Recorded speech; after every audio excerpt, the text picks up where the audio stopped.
안녕하세요. 결혼한 지 아직 반년밖에 안 된 30대 초반의 여자입니다. 사실 이런 곳에다가 사연 올려서 남편 흉을 보는 게 어떻게 보면 제 얼굴에 침 뱉는 거나 마찬가지라는 생각을 했었어요. 어쨌든 다른 사람도 아니고 내가 선택한 내 배우자잖아요. 게다가 결혼한 지 이제 고작 반년밖에 되지 않았는데, 그런데 막상 제가 이런 일을 겪게 되니 제 이야기를 하지 않을 수가 없더라고요. 결혼 전에는 남편이 엄청 경제관념이 좋은 사람이라고 생각했어요. 그도 그럴게 대학도 서울에 있는 상위권 대학을 나왔고 경제 관련 학과를 전공했다 보니 남편에 비해서 가방끈이 짧은 제가 볼 땐 배울 점이 참 많은 사람이라는 생각을 했습니다. 연애하면서도 돈을 허투루 쓰는 법이 없었어요. 신혼집을 구할 때 남편이 사회생활 시작하고 모은 돈만 가지고 대출 하나 없이 집을 구했는데, 그것만 봐도 돈 관리에 있어서만큼은 남편을 따라올 사람이 없다고까지 생각했습니다. 참고로 신혼집을 구하는데 총 2억 들어갔고, 제 돈으로는 결혼 비용을 하고 신혼집에 들어갈 혼수를 장만했고요. 저희 사는 지역이 집값이 그렇게 비싼 편이 아니기도 하고 집도 아파트가 아니고 빌라입니다. 차라리 남편이 모아놓은 돈으로 서울 강남에 20억 하는 아파트를 해왔다면 이렇게 사연을 보내지도 않았고 나 죽었소 하고 살고 있었을 거예요. 신혼집을 구하고 나서 남편이 내 돈으로 산 내 집이니까 명의는 공동으로 하지 않고 자기 이름으로 하겠다고 했어요. 반대의 입장이었으면 아마 저도 똑같이 했을 거라 생각하니 그렇게 섭섭하지는 않았습니다. 아무튼 남편이 자기 돈으로 한 것과 제 돈으로 한 걸 분리해서 생각하는 걸 보니 당연히 결혼하고 나면 돈 관리를 따로 하겠거니 생각했어요. 그런데 결혼하고 나니까 남편이 제가 벌어온 제 월급에 관여를 하기 시작해왔습니다. 그리고 그때 남편이 경제관념이 좋은 게 아니고 그냥 돈 쓰는 걸 극도로 싫어하는 엄청난 짠돌이라는 걸 알게 되었네요. 결혼 전에 돈 그렇게 잘 모아놓았던 것도 사실 월급 받고 지출을 거의 하지를 않았으니 자연스럽게 모인 돈이었던 거였네요. 결혼하고 첫 달은 딱히 터치를 하지 않았는데 2달째 월급날이 되자마자 남편이 제가 돈 관리를 어떻게 하는지 한번 좀 확인해보고 싶다는 말을 꺼내왔습니다. 카드 내역까지 보여달라고 하니까 그건 조금 사적인 부분 아닌가 싶었습니다. 하지만 제가 엄한데 돈 쓰는 사람도 아니다 보니 딱히 숨길 필요까지는 없겠다 싶었어요. 어찌됐든 그때까지만 해도 남편이 돈 모으는 데 있어서만큼은 누구보다 뛰어나다는 생각을 갖고 있었고, 그런 남편한테서 조언을 듣는 것도 나쁘지는 않겠다 싶어서 아무런 의심 없이 제 계좌랑 카드 내역을 보여줬어요. 그런데 남편이 제 카드 내역을 보자마자 너는 쓸데없는 지출이 너무 많은 것 같다며 제 지출 내역을 보고 지적을 하기 시작했습니다. 남편이 제일 먼저 걸고 넘어진 건 매일 아침 출근길에 사 먹는 커피였어요. 제가 뭐 한 잔에 5,000원씩 하는 고가 브랜드 커피를 마시는 것도 아니고 저가 브랜드에서 1,500원 주고 아이스 아메리카노 한 잔씩 마시는 건데 그걸 쓸데없는 지출이라고 하니 저도 처음엔 어이가 없었죠. 아침에 커피 한 잔 마시면 업무 집중도도 오르고 여러모로 나한테 도움이 된다고, 커피 한 잔 정도는 문제될 게 없는 것 같다고 대답했어요. 그런데 그런 저희 대답을 듣고는 한다는 소리가 1,500원짜리라도 매일같이 마시면 1년에 50만 원이 넘는 큰돈이라고 하면서 50만 원이 어디 땅 파면 나오냐고 티끌 모아 태산이라는 말도 못 들어봤냐 따지더라고요. 더 황당한 건 그 다음 날이었어요. 아침에 출근 준비하는데 남편이 주머니에서 뭘 꺼내서 제 손에 쥐어주더라고요. 남편이 저한테 건네줬던 건 다른 게 아니라 얼마나 꽁꽁 숨겨왔는지 포장지가 다 쭈글쭈글해진 커피 믹스 2포였어요. 이게 뭐냐고 물었더니 아침에 커피를 안 마시면 업무 효율이 안 나온다고 하지 않았냐고, 커피는 앞으로 자기가 이렇게 매일 2개씩 가져다 줄 테니 쓸데없는데 돈 쓰지 말고 자기가 가져다 주는 걸로 해결하라고 하는 겁니다. 정말이지 어이가 없어서 말도 안 나오더라고요. 커피 믹스랑 아메리카노랑 같냐고 따졌더니 어차피 똑같은 카페인인데 그게 뭐가 중요하냐고, 쓸데없는데 돈 쓸 생각 하지 말고 자기가 가져다 주는 거 먹으라고 하길래 저도 남편한테 모양 빠지게 괜히 회사에서 커피 믹스 몰래 가져나오다 걸리면 당신만 쪽팔리고 당신만 손해니까 그러지 말라고 했어요. 우리 회사 탕비실에도 커피 믹스는 있고 나는 아메리카노를 마셔야겠으니 하루에 1,500원 쓰는 거 가지고 잔소리 좀 하지 말라 그랬죠. 어디 그뿐인가요? 남편이 회사에서 다른 직원들 몰래 집으로 가져오는 게 커피 믹스만 있는 게 아니었어요. 그 중에서도 제일 견디기 힘들었던 게 휴지였습니다. 매일같이 회사 화장실에서 휴지를 조금씩 뜯어가지고 가져왔거든요. 화장실 한 구석에 남편이 그렇게 회사에서 뜯어온 휴지가 차곡차곡 접힌 채로 한 움큼 쌓여 있었고, 남편이 조금씩 뜯어서 모아놓은 휴지가 아니라 집에 걸려있는 두루마리 휴지를 쓰기라도 하면 좀 아껴 쓰지 못하겠냐고, 너는 왜 이렇게 낭비가 심하냐며 입에 거품을 물면서 덤벼들었습니다. 이따금씩 집에서 치킨 같은 거 시켜 먹으면 거기 딸려오는 콜라는 손도 못 대게 했고요. 그거 뭐 몸에도 안 좋은 거 뭐하러 마시냐면서 이거 10개 정도 모아서 중고거래하는 데다가 5,000원에 올려놓으면 누구라도 와서 사간다고 건들지 말라는 식이었어요. 물론 남편의 이런 짠돌이 기질 때문에 스트레스 받는 게 이만저만이 아니었지만 무조건 나쁜 것만 있던 것 아니었어요. 전기세 아낀다고 안 쓰는 코드 뽑아놓는다든지, 깜깜해지면 부엌불 하나 켜놓고 다른 불은 켜지도 못하게 한다든지, 설거지할 때 물 받아놓고 아껴 쓴다든지 하는 건 그렇게 나쁜 습관은 아니다 싶어서 남편이 원하는 대로 따라줬어요. 가스비 아껴야 된다고 온수보일러 꺼놓고 찬물로 샤워하자고 할 때는 결사반대했긴 하지만 그런 사소한 절약 습관은 분명 배울 부분도 있다 싶었습니다. 뭐 재활용한다고, 자기가 쓰겠다고 쓰레기장이나 분리수거장에서 재활용할 만한 멀쩡한 물건들 밖에서 안 주워오는 게 어디냐 싶었죠. 그래도 그냥저냥 나름 시트콤처럼 재밌게 살고 있구나, 그렇게 생각하고 있었습니다. 결혼하고 처음 맞는 어버이날에는 저 짠돌이가 얼마나 또 수전노짓을 하려나 싶어서 걱정이 되기까지 했어요. 그런데 기대도 안 했는데 남편이 먼저 어버이날이니까 장인 장모님 모시고 소고기를 먹으러 가자고 말을 꺼내왔습니다. 이 사람이 뭘 잘못 먹었나 싶을 만큼 정말 의외였어요. 저희 친정부모님이 두 분이서 원래도 쿵짝이 잘 맞고 가끔씩 실없는 농담 같은 걸 하세요. 그날도 저희 어머니께서 맨날 삼겹살만 먹다가 사위 덕분에 소고기도 다 먹어본다고 그런 농담을 하셨죠. 세상 기대도 안 했는데 남편이 저희 부모님께 돈은 생각하지 마시고 드시고 싶은 만큼 드시라는 말을 먼저 꺼내더라고요. 그때 남편이 참 다시 모였어요. 암만 짠돌이라도 아낄 때는 확실히 아끼고 써야 할 때는 또 돈을 확실하게 쓰는 사람이구나 싶었죠. 소고기다 보니 계산할 때 돼서 30만 원이 조금 넘게 나왔습니다. 저희 부모님도 사위 덕분에 엄청 잘 먹었다고, 맨날 소고기만 먹으면 좋겠다고 또 실없는 농담하시면서 남편 길을 한껏 세워주셨어요. 어쨌든 남편이 친정 부모님을 위해 웬일로 통 크게 한턱 쐈다 보니 괜히 고맙더라고요. 그동안 휴지값 아끼고 전기세랑 가스비 그런 거 아낀다고 스트레스 받았던 게 다 사라질 만큼 기분도 좋았죠. 그런데 그 고마움이 얼마 지나지 않아서 처참하게 무너지고 말았습니다. 부모님 집에 모셔다 드리고 저희도 집에 돌아왔는데 남편이 집에 오자마자 저한테 22만 원은 자기 계좌로 보내주면 된다는 소리를 해왔으니까요. 난데없이 돈을 입금하라니 무슨 소리를 하는 건가 싶었는데 자기 예산이 원래 10만 원이었다고, 그런데 예산을 한참 초과했으니 그 돈은 저한테 돌려받아야겠다는 거예요.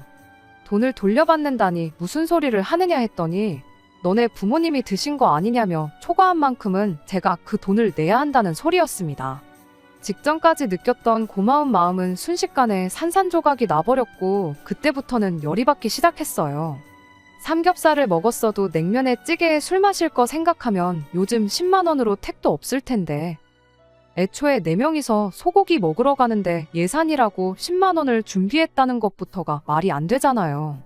처음부터 10만 원 넘어서는 저한테 받아낼 생각이었으니 드실 만큼 드시라는 말이 저 짠돌이 남편 입에서 나왔던 겁니다. 아니 그럴 거면 처음부터 계산할 때 나한테 하라고 하지, 이제 와서 기분 상하게 이게 뭐냐고 따졌더니 원래 그런 자리에서는 자기가 계산을 해야지 자기가 사위로서 기가 서지 않겠냐는 소리를 하더군요. 말인즉슨 친정부모님이 느끼기에 모처럼 어버이날에 사위가 크게 한턱 쏜 것처럼 보이게 하고 싶었다는 소리였어요. 정말이지 너무 어이가 없어서 그냥 그 돈 안 주고 한바탕 싸울까도 싶었는데 그래서 제가 얻는 게 뭔가 싶어서 그냥 말았습니다. 어차피 또 며칠 뒤에 시부모님 모시고 어버이날 식사가 계획되어 있기도 했었거든요.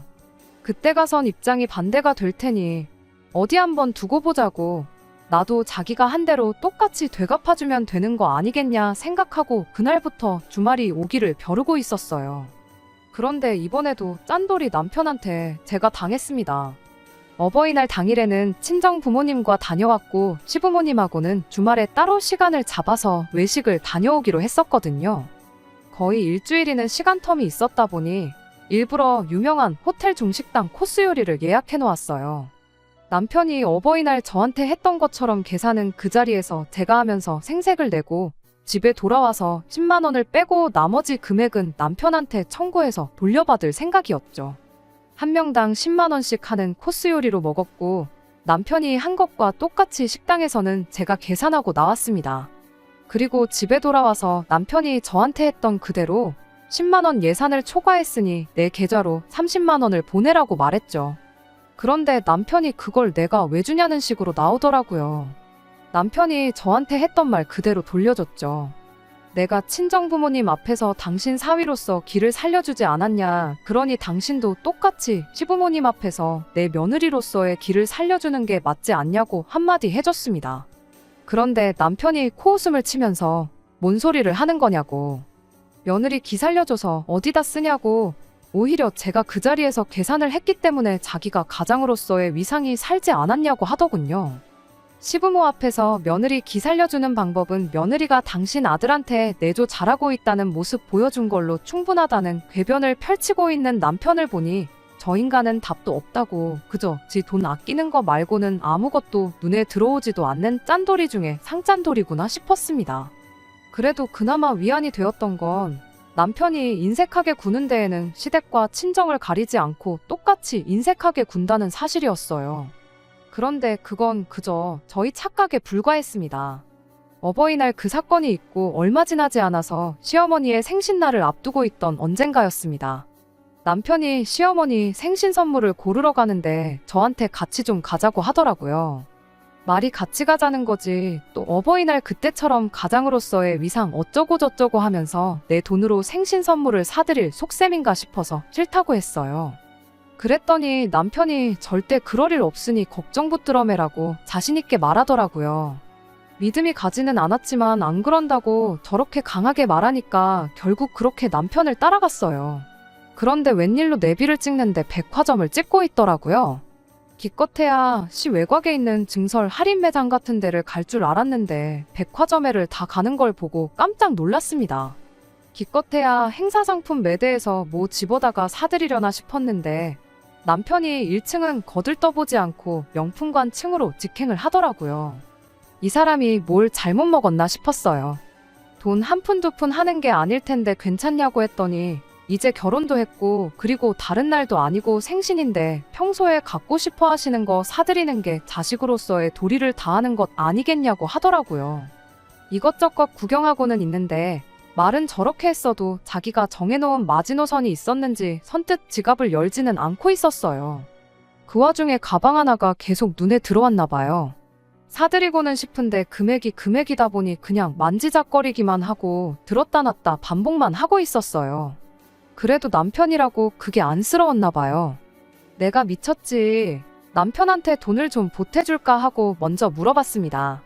남편은 그래주면 너무 고맙다고 했는데 그래도 어버이날 때 크게 데인 적이 있다 보니 하나만은 확실히 짚고 넘어가야겠다 싶었습니다. 그래서 남편한테 물어봤어요. 내가 여기서 돈을 보태주면 당신도 친정어머니 생신 때 돈을 보태줄 용의가 있느냐고요. 생신이 시어머니만 있는 게 아니잖아요. 시어머니 생신 지나고 나서 2달이면 친정어머니 생신이 있었거든요. 남편은 당연하다고 안 그래도 어머니 생신 선물 생각하면서 장모님 드릴 것도 벌써 다 생각해놓은 참이라고 자신있게 말을 해왔습니다. 거기서도 제가 생각해놓은 선물이 얼토당토 않은 거면 절대 안 된다고 확답까지 받아냈습니다. 남편이 당연한 소리 하지 말라고 장모님이 좋아하시는 걸로 벌써 점 찍어둔 게 있다고 자신있게 말하길래 그 말을 믿었습니다. 지난 어버이날 때와는 다르게 이번엔 남편과 각출해서 선물을 사기로 약속을 했으니 그게 문제가 될 거라고는 전혀 생각도 못했어요. 그렇게 그날 남편이 80만 원을 쓰고 제가 20만 원을 보태서 시어머니 생신 선물로 100만 원짜리 가방을 하나 사드리게 되었습니다. 100만 원이면 명품치고는 솔직히 비싼 건 아니었지만 남편 평소 씀씀이 치고는 엄청 큰 지출을 했구나 싶었습니다. 이번엔 시어머니한테도 생신 선물 자기랑 저랑 같이 해서 사드리는 거라고 확실하게 언급까지 해줬고요. 제가 시어머니 선물 사는 거 20만 원이나마 도와줬어서 그런 건지 밥도 알아서 자기가 사더라고요. 그렇게 시어머니 생신은 나름 괜찮게 보냈습니다. 그 후로 2달간은 별다른 일은 없었어요. 남편은 여전히 지출 없이 짠돌이처럼 살고 있었고, 저는 제 나름대로 남편이 하는 말 중 합당한 건 따라주고, 얼토당토 아는 건 그냥 한 귀로 듣고 한 귀로 흘리는 식으로 제법 괜찮은 결혼 생활을 보내고 있었습니다. 그리고 그렇게 친정어머니 생신이 코앞까지 다가왔어요. 저도 어머니한테 무슨 선물을 드리면 좋을지 그런 거 생각하고 있었어요. 현금 선물을 가장 좋아하긴 하시지만 결혼 첫 해이기도 하고 뭔가 마음이 담긴 선물을 하고 싶어서 이것저것 후보에 넣고 고르고 있던 중이었습니다. 시어머니 선물 살 때 제가 20만 원을 보탰으니 남편한테도 똑같이 그 정도만 받으면 되겠다 싶었어요. 시어머니랑 같은 선물을 해드리고 싶진 않았는데 친정어머니가 뭐가 필요하신지도 모르겠고 마땅한 선물도 없는 와중에 어머니가 들고 다니는 가방이 많이 낡았구나 싶어서 비슷한 가격대의 가방을 하나 사드리면 좋겠다 싶었습니다. 친정어머니 생신을 한 주 앞두고 주말을 맞아서 남편하고 같이 선물을 사러 갈 계획이었어요. 그런데 남편이 갑자기 지방에 살고 있는 어릴 적 친구의 아버지가 돌아가셨다며 거기에 가봐야 한다고 주말 내내 집에 들어오지를 않았습니다. 그때까지는 그게 거짓말인지 의심조차 하지 않았어요. 어차피 백화점이 오전만 장사하고 닫는 게 아니니 평일에 퇴근 시간 맞춰서 백화점을 들렀다 오면 되겠구나 생각했죠.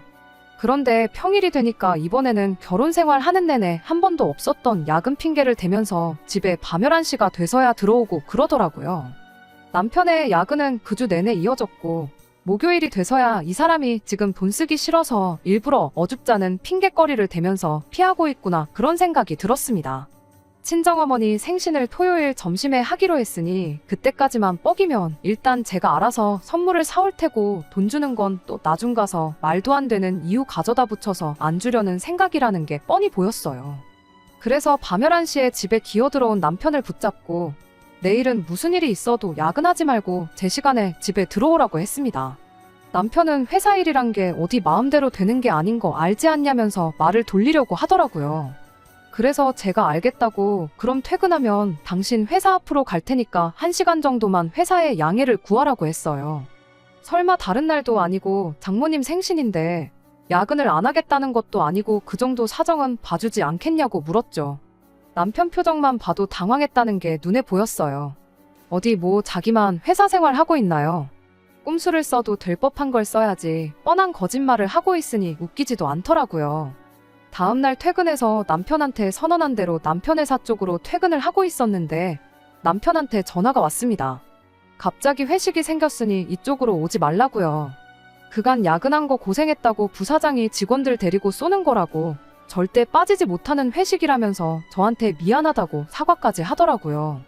그러더니 꺼내는 말이 기억할지 모르겠는데 장모님 생신 선물은 내가 따로 생각해 놓은 게 있다고 하지 않았냐고. 당신이 고른 걸로 우리 돈 합쳐서 사고 싶은 마음도 알겠는데 내가 드릴 장모님 선물은 내가 알아서 준비할 테니 당신도 당신이 알아서 다른 선물을 고르면 안 되겠냐는 말을 꺼내더군요. 난데없이 회식이 잡혔다는 게 신뢰가 가지는 않았지만 듣고 보니 남편이 그때 당시 백화점에서 저한테 그렇게 이야기를 했었던 게 기억이 났어요. 당장 금요일이고 엄마 생신이 내일 점심인데 어떻게 선물을 구하려고 하느냐 했더니 자기가 다 생각이 있으니까 걱정 말라고 정모하면 아침에도 시간적인 여유가 있지 않느냐면서 허겁지겁 전화를 끊더라고요. 그래서 저도 그냥 다시 발걸음을 돌려서 집으로 돌아왔습니다. 남편이 무슨 선물을 준비할지 걱정 반 기대 반이었어요. 그래도 뭐 내가 한 게 있으니 아무리 못해도 20만 원 가치 정도 하는 선물을 준비하겠지 싶었습니다. 20만 원 그거 제 돈도 써서 친정어머니 생신 선물 사기로 했던 가방을 그냥 사드렸어도 됐었지만 그래도 시어머니 생신 때 선물로 쓴 돈이 100인데 친정어머니 생신 선물도 그에 준하는 가격으로 하는 게 맞지 않나 싶었어요. 그렇다고 갑자기 선물을 새로 고르기도 뭐하더라고요. 이미 바로 다음 날이 어머니 생신인데 대충 80만 원짜리 아무거나 찾아다가 드리고 싶지도 않았고요. 그래서 그냥 집에 돌아오는 길에 돈 찾아서 이번 생신까지만 현금 선물로 드려야겠다 생각했습니다. 집에 와서 남편이 회식 마치고 집에 오기를 기다렸는데 회식 자리가 길어지는 건지 시간이 늦어도 감감무소식이었어요.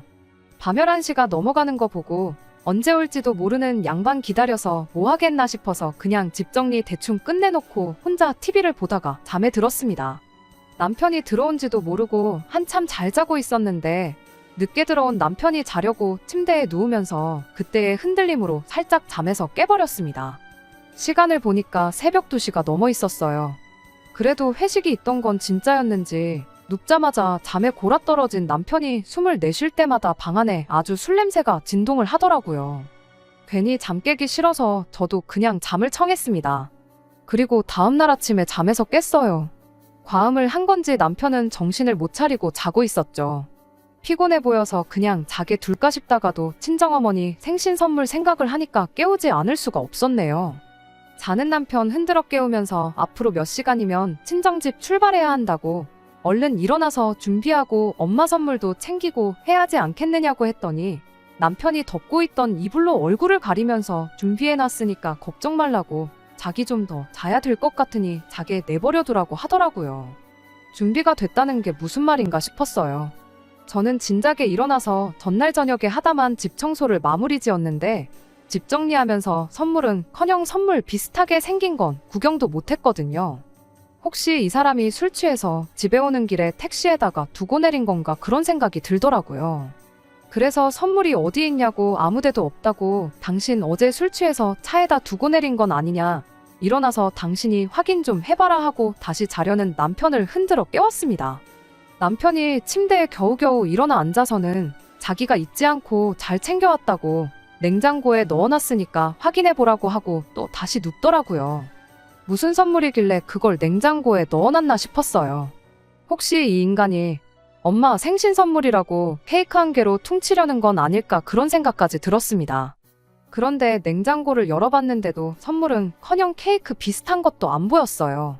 남편한테 냉장고에 대체 뭐가 있냐는 거냐고 고래고래 소리를 질렀더니 남편이 그제서야 머리에 까치집을 지어서는 무거운 몸을 이끌고 침대에서 기어나오더라고요. 메나렉한 검정 비닐봉지 있지 않냐고 그거라고 하는데 그때부터 안 좋은 촉이 들기 시작했어요. 무슨 생일 선물을 검정 비닐봉지에 포장해오는 사람이 세상에 어디 있겠어요.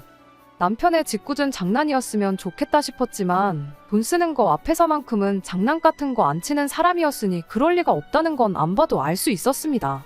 그래도 혹시나 하는 마음에 조심스럽게 봉지를 들어봤습니다. 묵직하고 물컹물컹한 게 뭐가 들었나 싶었는데 봉지 안을 보니까 생고기가 들어있더군요. 어이가 없어서 아무 말도 잊지 못하고 있는데 남편이 의시되면서 그 주둥아리를 놀리기 시작했어요.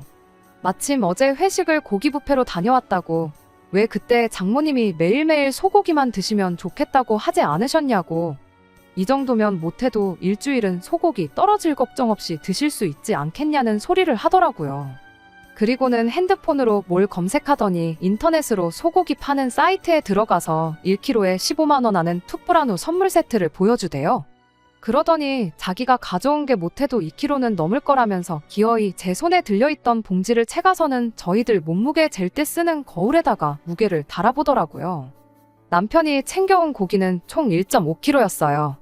많이 가져온다고 많이 가져왔는데 저울이 뭔가 이상한 것 같다고 하더니 그래도 계산해보면 20만 원치는 되는 거라고 껄껄대면서 직원들 모르게 가져오느라 아주 혼났다고 고기 뷔페에서 고기 몰래 숨겨서 가져온 이야기를 무용담처럼 이야기하기 시작하는데 고기 뷔페에서 아무리 좋은 고기를 쓴다고 해도 남편이 검색해서 보여준 툭브라누만큼 좋은 고기를 쓰는 것도 아니잖아요. 소고기 검색만 해도 각종 등급별로 가격이 천차만별인데 그중에 제일 비싼 거 핸드폰 화면에 띄워놓고 순수하게 무게만 가지고 뷔페에서 가져온 고기의 가격을 매기고 있으니 그것도 어이가 없었습니다. 자기가 뭘 잘못했는지도 모르고 자랑스럽게 떠벌거리고 있는 남편 꼬라지를 보니까 정말 분노가 발끝부터 시작해서 머리끝까지 차오르는 기분이 들었어요. 회사에서 커피 믹스며 휴지며 기타 생필품으로 쓸만한 것들 가지고 올 때부터 알아봤어야 했는데 설마 이 인간이 고기 뷔페에 가서 고기까지 챙겨올 줄은 생각도 못했네요. 남편이 가져온 고기 봉지 그대로 남편한테 던져버리고 친정어머니 생신은 나 혼자 다녀올 테니 당신은 올 생각일랑 하지 말라고 한마디 해줬어요. 남편은 그 와중에도 지가 뭘 잘못했는지도 모르겠는 건지 왜 그러냐고 묻더라고요. 대답도 하기 싫어서 그건 알아서 생각하라 말하고 저 혼자 차 끌고 친정으로 향했습니다. 약속보다 이른 시간에 친정에 그것도 저 혼자 도착하니 친정어머니가 무슨 일이 있냐고 걱정을 해주셨어요. 아무 일도 없고 남편이 어제 회식 때문에 술병이 나가지고 오늘 못 올 것 같아서 나만 왔다고 대충 둘러댔지요. 준비한 현금 선물 드리고 어머니 아버지 모시고 오랜만에 셋이서 식사하고 차도 가지고 나온 김에 아예 교회로 나가서 드라이브도 하고 왔습니다. 그렇게 부모님까지 집에 모셔다 드리고 혼자 집에 돌아왔어요. 그래도 오랜만에 부모님과 즐겁게 시간을 보내고 왔다 보니 기분이 조금 풀리기 시작했는데 집에 도착하자마자 다시 제 기분은 엉망이 되고 말았습니다. 남편이 시부모님 모시고 지가 고기 뷔페에서 몰래 가져나온 고기를 구워 먹고 있었으니까요. 아무것도 모르는 시부모님은 왜 이렇게 늦게 왔냐며 아직 고기 많으니까 너도 빨리 와서 먹으라시는데 남편은 가만히 있어도 모자랄 판국에 네가 안 가져간 거다 하면서 버릴 수는 없으니까 지가 먹는 거라고 저를 약올리기 시작했어요. 그런데 보니까 마침 시어머니가 저희가 생신 선물로 사드렸던 그 가방을 들고 오셨더라고요. 제가 그 길로 시어머니 가방을 뺏어 들고서는 안에 있는 걸 죄다 꺼내버렸어요. 갑작스런 상황에 시어머니는 당황해서 아무 말도 못하고 있는데 남편이 지금 뭐 하는 짓이냐고 묻더라고요. 그래서 제가 말했죠. 지금 그거 우리 엄마 줄 거를 어머님하고 먹은 거 아니냐고. 그럼 나도 똑같이 어머님 드린 거 우리 엄마한테 주는 게 맞는 거 아니냐고. 당장 이 길로 친정 가서 이 가방 생신 선물이라고 드리고 오겠다고 했습니다. 남편은 미안하단 말을 하면 죽는 병에라도 걸린 건지 그게 무슨 계산 방식이냐며 따지고 들더라고요. 제가 어머님 가방을 볼모 삼아서 남편하고 흥정을 하려던 게 아니었다 보니 혼자 실컷 떠들든 말든 신경도 안 썼고 그 길로 다시 그 가방 들고서 밖으로 나갔어요. 계단을 따라 내려가는데 남편이 저를 쫓아나오더라고요. 빌라 주차장까지 와서 저를 따라잡아가지고는 우리 엄마 가방 내놓으라며 제 멱살을 잡았습니다. 이제 와서 하는 말이지만 제가 가방끈이 짧은 이유가 공부를 못해서만은 아니었습니다. 원래 어릴 때부터 운동을 좋아했고 특히나 태권도랑 유도는 13년을 넘게 배웠었어요. 그때 당시 부모님의 반대로 운동 쪽으로 진로를 잡는 걸 포기해야 했고 억지로 공부를 시작했는데 결과가 좋지 않아서 급하게 전문대 쪽을 알아보고 취직을 하게 된 거였거든요. 20살 이후로는 아쉬운 마음에 아예 운동을 포기하고 살았는데 그래도 13년을 배웠다고 몸에 익은 동작들이 많아서 그대로 제 멱살을 잡은 남편의 손목을 비틀어서 그대로 업어치기를 걸어버렸습니다. 아무리 남편이 남자라고 해도 평생 공부만 하던 샌님 같은 남편이 순간적으로 걸어오는 기술을 방어할 수 있을 리가 만무했지요. 군대 가면 낙법 치는 것 정도는 배운다는데 너무 순식간이라 그랬는지 남편은 바닥에 그대로 엎어지게 되었습니다. 이어서 따라 나온 시부모님이 그 장면을 전부 목격하셨고요. 저도 그때는 어느 정도 평정심을 되찾아서 시부모님한테 이건 제가 설명을 드리겠다고 말하고 팔꿈치에서 피나는 것 같다고 바닥에 자빠져서 징징거리고 있는 남편을 뒤로 하고 두 분 모시고 다시 집으로 들어갔어요. 그리고 그간 있었던 자초지종을 설명드렸습니다. 팔은 안으로 굽는다고 시부모님이 당연히 저를 나무랄 줄 알았는데 제 편을 들어주시더라고요. 그렇게 그날 남편한테 그간 있었던 일에 대해서도 전부 사과받고 억지 부려서 뜯어간 제 돈도 전부 돌려받았습니다. 다음날 친정에 다녀와서 제대로 친정어머니 생신 챙겨드리고 했네요. 이렇게 구두쇠 남편으로부터 시작된 일은 전부 해결되었어요. 결혼 반년 만에 남편한테 유도기술 걸어서 제압한 이야기 하는 게 조금 그렇긴 합니다만 그래도 그 덕에 저희 결혼 생활 이제부터 새로 시작하는 기분이 드는 것 같아서 이렇게 제 이야기를 보내봤어요. 남편의 짠돌이 기질은 천성인 것 같아 그게 고쳐질런지 아닐지는 모르겠지만 그래도 이제 적어도 그렇게 궁상맞는 삶을 강요하는 건 잘못된 일이란 걸 깨달은 것 같으니 이제부터라도 서로 도우면서 잘 살아보려고요. 안녕하세요. 몇 달 전에 짠돌이 남편 때문에 고생하던 사연 적어서 보냈던 쓰니입니다. 이렇게 다시 찾아뵐 줄은 생각도 못했네요. 결론부터 간략히 말씀드리자면 좋은 소식으로 찾아온 건 아니에요. 그때만 해도 반년 만에 남편과 모든 문제를 청산하고 결혼 생활을 새로 시작하는 기분이라고 했는데 말이 그렇지 계속해서 마음이 찜찜하더라고요. 남편이 시댁에는 돈을 펑펑 쓰고 친정에만 인색하게 구는 것보다 회사에서 비품 몰래 챙겨오고 저한테도 똑같이 짠돌이 생활을 강요하는 것보다 더 신경 쓰이는 게 바로 남편이 제 멱살을 잡았다는 거예요. 어쨌든 제가 이기긴 했지만 그건 순전히 제가 운동을 오래 해왔던 사람이고 남편이 그저 그 사실을 몰랐을 뿐이었던 거잖아요. 만약에 제가 운동을 안 했다면 남편이 그때 제 멱살을 잡아서 어떻게 했을까 그런 생각을 하니까 가슴이 먹먹해지는 기분이었습니다. 결국에는 그걸 이유로 이혼을 결정하게 되었어요. 멱살 한번 잡혔다고 어떻게 이혼을 정하냐고 하실 분들도 계시겠지만 그게 나중에는 어떻게 될지 모르는 거잖아요. 남편이 지금은 저를 힘으로 못 당해낸다는 걸 알았으니 나중엔 몽둥이가 될 수도 있는 거고 더 심하게 나올 수도 있을 테고요. 결국 오랫동안 고심하다가 시댁에 먼저 들러서 이혼하고 싶다는 제 의사를 전했어요. 시부모님은 당연히 저를 말리셨죠. 저한테 미안하다고 아들 녀석이 저렇게 된 게 다 당신들 책임이 있다면서 옛날 이야기를 해주셨어요. 길게 말할 건 없고 그냥 IMF 때 집 상황이 많이 어려워졌었답니다. 그때 세 가족이서 화장실도 밖에 있는 단칸방에서 지내야 했던 적도 있었다고요. 그게 어린 시절 남편한테 아마 안 좋은 기억으로 남아서 저렇게 돈을 아끼고 모으는데 급급한 사람이 된 것 같다고요. 그런 과거가 있는 줄은 몰랐지만 그렇다고 해서 남편이 저를 힘으로 제압하려고 했던 게 용서가 되는 건 아니었어요. 좋은 기억이나마 몇 개 없긴 하지만 그래도 더 사이가 나빠지기 전에 빨리 이혼하는 게 좋겠다고 대답했죠. 재혼 같은 거 생각하면 저도 저지만 남편도 하루라도 빨리 이혼하는 게 더 유리하지 않겠냐고 하니 시부모님도 제 말이 맞다면서 결국엔 이혼을 허락해 주셨네요. 제가 이혼하자는 말에 남편이 울며불며 매달렸어요. 집 명의도 제 이름으로 해주고 월급도 다 가져다 줄 테니 이혼만큼은 하지 말아달라고 했는데 제가 남편한테 있어서 돈이며 집까지 포기할 만큼 소중한 사람이었으면 진작에 좀 잘하지 그랬냐고 한마디 해주고 자리에서 일어났습니다. 그렇게 저희는 이혼하게 되었고 지난달에 이혼 절차 모든 게 마무리돼서 완벽한 남남이 되었어요. 집은 애초에 남편 이름으로 되어 있었고 시부모님이 제가 결혼할 때 혼수해온 거랑 결혼식 비용 들어간 거 이래저래 계산해서 먼저 알아서 돌려주신 덕분에 다른 큰 마찰은 없었습니다. 왜? 먼저 사연 보냈을 때 저걸 이혼 안 하고 참고 사느냐고 저한테 쓴소리 해주신 댓글 몇 개가 생각이 나네요. 결과적으로는 이렇게 이혼을 하게 되었어요.